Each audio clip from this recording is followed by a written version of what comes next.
ESG investing has taken the financial world by storm, promising not just solid returns but also a way to make a positive impact. But is ESG investing living up to the hype, or is it just another trend? Whether you're a seasoned ESG professional or someone looking to align your investments with your values, by the end of this video, you'll have a deep understanding of the realities of ESG investing and whether it's truly making a difference.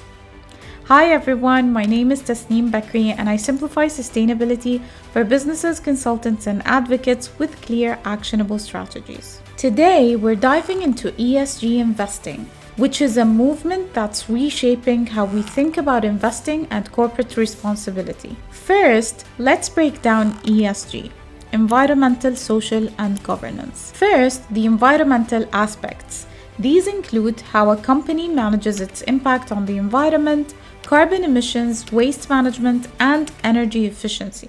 The social aspect includes the company's approach to labor rights, employee safety, community engagement, and human rights, while the governance focuses on corporate governance practices, including things like transparency, board diversity, executive compensation, and anti-corruption measures. These criteria aim to provide a holistic view of a company's performance, beyond just financial returns, influencing both investment decisions and corporate strategies. And it has been a really attractive concept to investors because it offers a way to align financial returns with ethical considerations. For investors, it promises a portfolio that reflects their values. For companies, it means access to capital from ethically minded investors. Notice here that I'm saying ESG investing.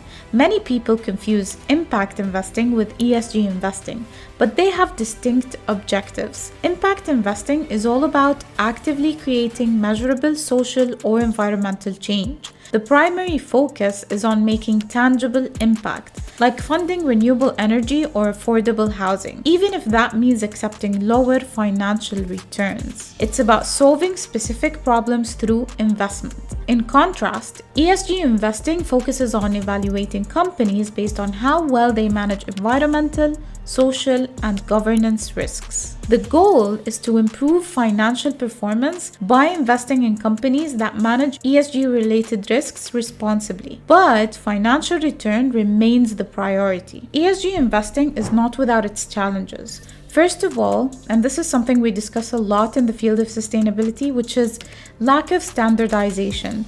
There's no universally accepted standard for ESG metrics yet. What one rating agency considers high performance, another might view as inadequate. This lack of standardization leads to inconsistencies and confusion. However, we are very close to achieving standardization since the IFRS Foundation recently launched the International Sustainability Standards Board, ISSB, which aims to standardize ESG reporting globally. This development means we may soon have a more reliable and transparent way to measure sustainability. Second is data reliability. Much of the ESG data itself is reported by companies, which raises questions about the accuracy and objectivity of these information. Companies may engage in greenwashing, presenting a misleading impression of their ESG performance to attract investors. To illustrate the standardization challenge, let's take a look at a real-world example. Consider Shell, a major player in the oil and gas industry. One ESG rating agency might score Shell highly for its investments in renewable energy, while another might penalize it heavily for its core business in fossil fuels. This disparity can confuse investors and even ESG professionals trying to make sense of which data is most reliable. So I wanted to emphasize the importance of digging deeper into the methodology behind these scores rather than taking them at face value. One of the biggest questions around ESG investing is whether it actually drives positive change.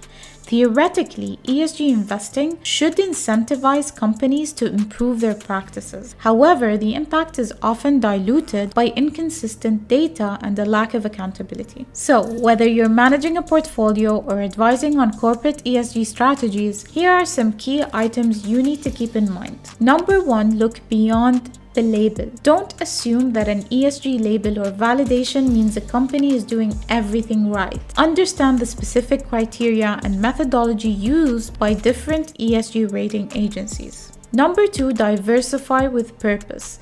Diversification is key to managing risk. Look for a mix of companies that not only score well on ESG criteria, but also have a track record of transparency and impact. My third tip is to engage actively as an investor. Use your voice to engage with companies on their ESG practices. I know that's not always possible, but where you can, try to ask tough questions, participate in shareholder meetings, and vote on ESG issues. And keep in mind that ESG standards are evolving.